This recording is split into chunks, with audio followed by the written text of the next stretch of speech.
समांतर श्रेणी के ही अगले प्रश्नावली में हम चलते हैं।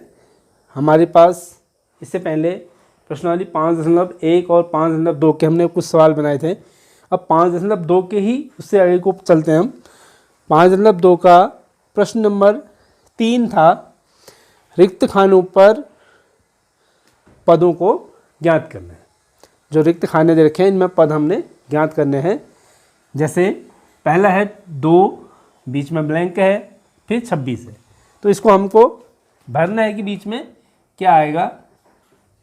एक और भी है इसमें, इसको सवाल को भी लिख लेते हैं। -4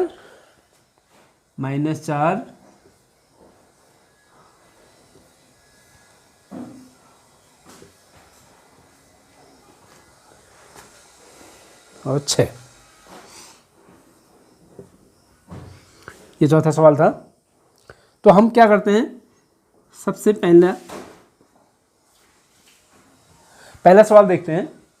पहले में क्या दिए, क्या हमको मालूम है। सबसे पहले हमको जो मालूम होगा वहीं से हम चलेंगे और हमें क्या ज्ञात करना है इससे पता लग जाएगा। देखिए, ये एक समांतर श्रेणी दे रखी है। इसमें जो पहला पद होता है उसको हम ए लिखते हैं। प्रथम पद ए बराबर दिया है 2। यहाँ पर सार्वंतर मालूम नहीं है तो डी हमें पता करना है। डी अभी हमें नहीं पता है। माना सार्वंतर, यहाँ पर हम डी लिख सकते हैं। ऐसे लिख सकते हैं आप, माना सार्वंतर डी है। और पदों की संख्या यानी कि तीसरा पद हमें मालूम है A3 बराबर 26। तो यहाँ पर तो सीधे सीधे बन जा रहा सवाल हमारे पास, क्योंकि प्रथम पद हमें पता नहीं, प्रथम पद पता है, दूसरा पद पता नहीं है। दूसरे पद को पता करने के लिए हमें पास क्या होता है, A प्लस डी आता है। दूसरा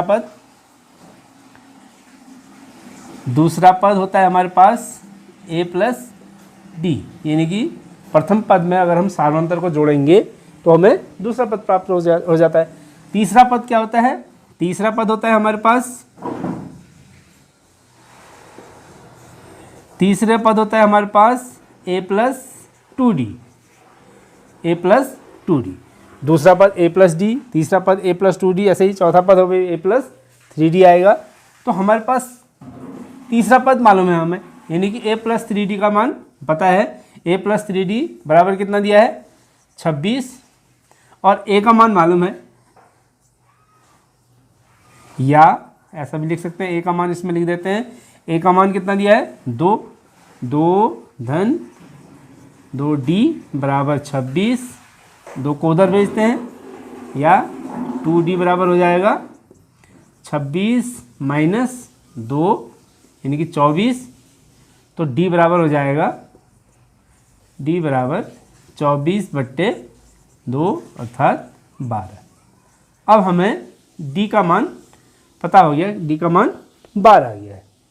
D का मान अगर 12 आ गया है तो हमें पता करना है दूसरा पद हमने बताया था A प्लस डी। तो दूसरा पद हो जाएगा, तो दूसरा पद जहाँ रिक्त स्थान को भरना था वहाँ पर हमारे पास दूसरा पद है। दूसरा पद A प्लस डी हो जाएगा, यानी कि 2-12 अर्थात 14 हो जाएगा। 12 और 2 14, ठीक है। पहला हो गया।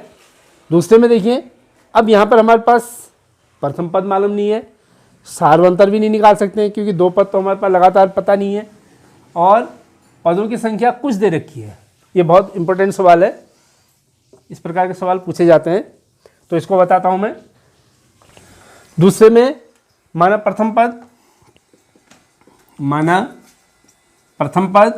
A मान लेते हैं,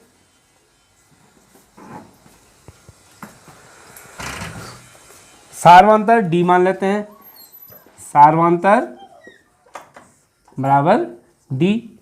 अब हमें दूसरा पद पता है। देखिए, दूसरा पद पता है, हमें पता है दूसरा पद का सूत्र क्या होता है। दूसरा पद होता है A प्लस डी। प्रथम पद में सार्वंतर जोड़ के दूसरा पद निकलता है। चूंकि यह कितना दे रखा है, 13 दिया है।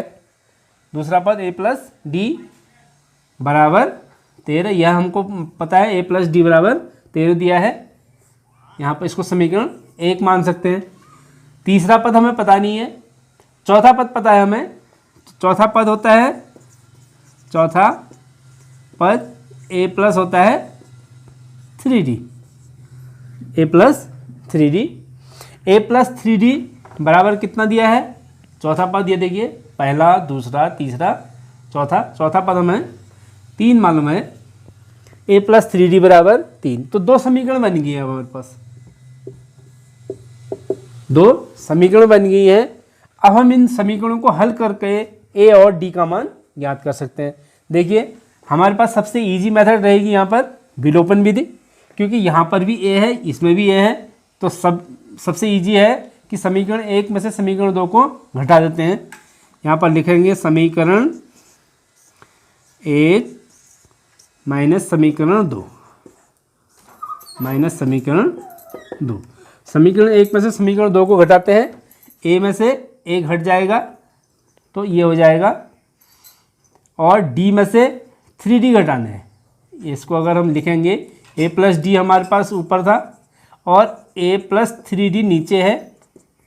इसको अगर हम घटाते हैं, ये माइनस हो गया, ये तो कट गया, ये माइनस हो जाएगा, ये भी माइनस होगा। अब d में से माइनस 3d घटाना है तो माइनस 2d बराबर 13 में से 3 घटाएंगे 10, माइनस 2d बराबर 10। तो d बराबर कितना हो जाएगा, d बराबर -2 उधर चले जाएगा, 10 बट्टे -2। 10 में अगर -2 का भाग दें तो -5, यानी कि d का मान आ गया -5। अब हमारे पास जो भी सीरीज होगी वैसे भी लगा लीजिए। यहाँ पर तीसरा पद और नहीं, दूसरा पद और चौथा पद, दूसरे पद और चौथे पद में को देखिए तो ये क्या हो रही है, सीरीज घट रही है। तो d का मान निश्चित रूप से माइनस में होगा। अब d का मान क्लियर हो गया कि d का मान -5 आ रहा है। अब हम a का मान निकाल सकते हैं। a का मान यहीं से भी निकाल सकते हैं। अगर हम इसमें से इसको घटाएं, दूसरे पद में से d को घटाएं तो वहाँ से a का मान मिल जाएगा। इसी पद से समीकरण 1 से भी लिख सकते हैं, समीकरण 1 से। अब यहाँ पर हम अंदाज भी लगा सकते हैं। देखो d का मतलब -5, अगर 13 में से -5 घटाएं, 13 में से -5 घटाना है तो ये आएगा 13 धन 5 हो जाएगा, यानी कि 18 आएगा। यहाँ पर 18 -5 -5 देखिए समीकरण अगर वैसे नहीं होता है, समीकरण 1 में इसे मान रखते हैं, a प्लस डी बराबर 13, a प्लस डी का मान -5 बराबर 13। तो a बराबर हो जाएगा -5 उधर गया, 13 धन 5 अर्थात 18। तो a का मान कितना आ गया, 18। अब हमारे पास प्रथम पद मिल गया a, दूसरा पद, तीसरा पद कितना होगा, फिर तीसरी जगह हमको भरना है। अतः तीसरा पद हो जाएगा, अतः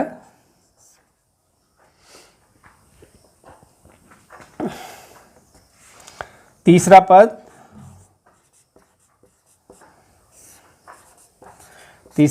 a3 बराबर हो जाएगा a plus 2d, a plus 2d होता है तीसरा पद। तो हम यहाँ से ज्ञात कर सकते हैं, a हमारे पास 18 है प्लस 2 इंटू -5, d का मान -5 है तो 5 दूनी 10, 18 में से 10 घटाएंगे तो 8। तो यहाँ पर कितना आएगा, 8 और यहाँ पर 18। तो सीरीज देखिए यहाँ पर घट रही होगी, 18 में से 5 घटाएंगे 13, 13 में से 5 घटाएंगे 8, 8 में से 5 घटाएंगे 3। तो इसका मतलब ये सही है। आप जांच भी कर सकते हैं इसकी। ऐसे ही हम एक सवाल और चलते हैं आगे को। अब हम तीसरे में चलते हैं, इससे थोड़ा सा कठिन होगा। अब देखिए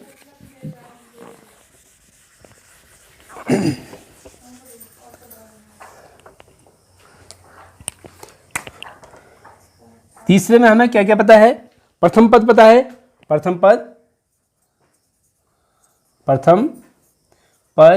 a बराबर पता है, a बराबर दिया है इसमें 5, और दूसरा और तीसरा पद पता नहीं है, और न हमें सार्वंतर पता है। माना सार्वंतर d लिख लेते हैं, माना सार्वंतर d है,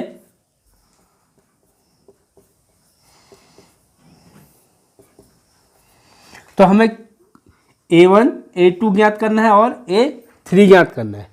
A4 पता है हमारे पास, A4 यहाँ पर लिख सकते हैं, A4 बराबर, A4 होता है A प्लस 3D। अभी हमने बताया था A4 का मतलब होता है चौथा पद। चौथा पद हो जाएगा हमारे पास, प्रथम पद में 3 इंटू डी जोड़ेंगे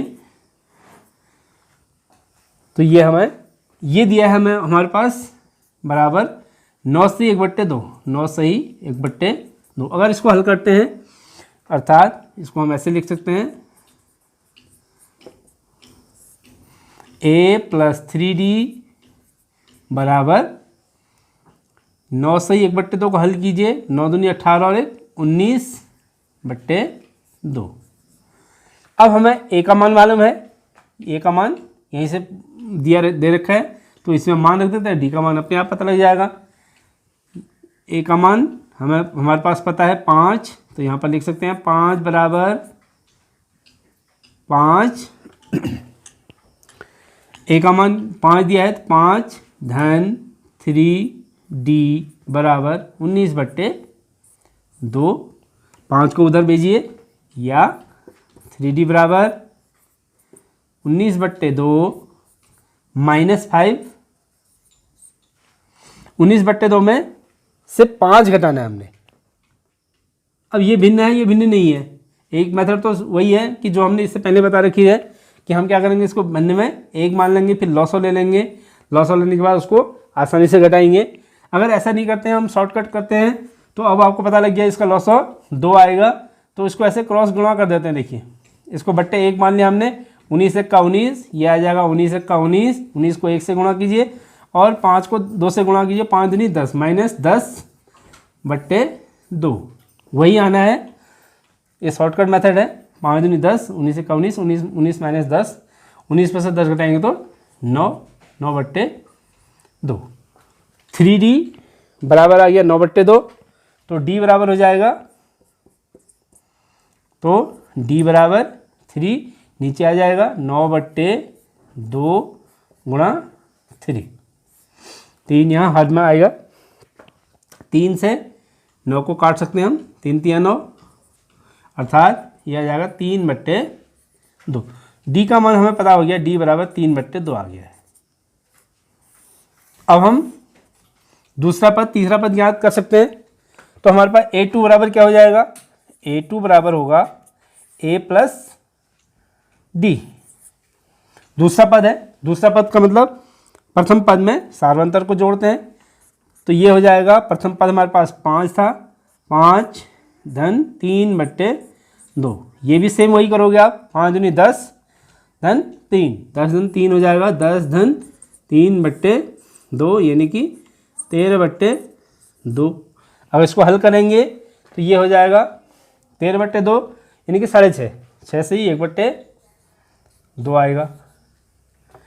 अब हम A2 A3 निकालते हैं, सेम ऐसे ही। A3 बराबर हो जाएगा A प्लस 2D, ये हो जाएगा 5 प्लस 2 इंटू 3/2। 5 प्लस 2 इंटू 3/2, 2 से 2 अगर कट गया तो 5 प्लस 3 आ गया, तो A3 बराबर आ जाएगा 5 और 3 8, इसका मान आ जाएगा 8। ठीक हो गया, प्रथम पद पता है, दूसरा पद तीसरा पद हमें ज्ञात कर लिए। ठीक है, ऐसे हम चलते हैं एक और सवाल में। प्रथम पद दे रखा है, दूसरा तीसरा चौथा पांचवा पद पता है हमें, A5 बराबर A प्लस 4D, वहाँ से D का मान निकल जाएगा, D का मान फिर A2 A3 A4 हम आराम से निकाल सकते हैं, तो इसमें कोई दिक्कत नहीं है। आप सेम ऐसे ही जैसे ये वाला हल कर रखा था वैसे ही आप इसको हल कर लेंगे। अब हम आते हैं प्रश्न चौथे में। प्रश्न चौथा दिया है, एक AP दे रखी है 3 8 13 18, इसका कौन सा पद 78 होगा, यानी कि 3 8 13 18 डैश डैश डैश का कौन सा पद 78 होगा। हमें पता करना है कि 78 कौन सा पद होगा, कौन सा का मतलब क्या आ गया, हमको क्या निकालना है, nवां पद, यानी कि n निकालना है। nवां पद हमें पता है तो इसका मतलब हमने पदों की संख्या यानी कि वहाँ तक जाने तक हमें कितने पद लग रहे हैं वह क्या कहलाएगी, पदों की संख्या कहलाएगी। अब हमें जो जो चीज़ याद है उसको हम पहले लिखते हैं। हमें क्या पता है, सबसे पहले प्रथम पद पता है, हमें किस किस चीज़ की ज़रूरत पड़ती है, ए एन जो एनवा पद होता है, ए एन बराबर A plus N minus one into D के लिए हमें ए डी और एन और ए एन की ज़रूरत होती है। हमें जो जो चीज़ें पता है उसको लिखते हैं। प्रथम पद ए बराबर दिया है 3, सार्वंतर निकाल लेते हैं, सार्वंतर डी बराबर A2 माइनस A1, A2 में से घटाते हैं A1 को, 8 माइनस 3 बराबर 5, ये डी आ जाएगा। अब हमको निकालना है 78 जो है कौन सा पद होगा। इसका मतलब हमें क्या याद करना है, n पदों की संख्या याद करनी है, पदों की संख्या n बराबर हमें याद करना है। जबकि हमें ए एन बराबर दिया है, ए एन बराबर 78 दिया है। अब यहीं से चलते हैं, चूँकि हम जानते हैं ए एन बराबर होता है A plus N minus one into D से ए एन पता है हमारे पास 78 बराबर ए हमारे पास है 3 धन एन हमें पता नहीं है तो एन को एन ही लिखेंगे, एन माइनस 1 इंटू डी हमारे पास है 5। इसको हल करते हैं, देखिए, या 78 3 को यहाँ ले आते हैं, -3 is equal to n minus 1 into 5, ये आ जाएगा 78 में से 3 घटाएं तो 75 बराबर n माइनस 1 इंटू 5। अब 5 को इधर ले आते हैं तो 5 यहाँ गुणा में है, नीचे आ जाएगा, या इसको हम ऐसे लिख सकते हैं 75/5 बराबर n माइनस 1। 75 में 5 का भाग देते हैं, कितना हो गया 15 × 5 = 75, यानी कि 15 बराबर n माइनस 1। n माइनस 1 बराबर 15, तो n बराबर कितना हो जाएगा, n बराबर 1 इधर आ जाएगा, यानी कि 15 धन 1 बराबर 16। इसका मतलब 16वां पद जो होगा, अर्थात 16वां पद हमारे पास क्या आएगा, 78 आएगा। आप देखिए 3 फिर 5 फिर 5 और 3 8 8, फिर ऐसे हम 5 जोड़ते रहे, तो अगर हम 16वां पद में जाएंगे तो 16वां पद हमारे पास 78 होगा। तो प्रश्न को हल करने के लिए हमारे पास जो जो चीज़ पता है वो चीज़ देख लेंगे, और जो चीज़ हमें ज्ञात करनी है वह किससे ज्ञात होगी, हमारे पास सूत्र है, उसी सूत्र से उसको हल करने के बाद वह ज्ञात हो जाएगी। ठीक है, आप इसको हल करेंगे। अगले प्रश्न मैं अगले वीडियो में बनाऊंगा।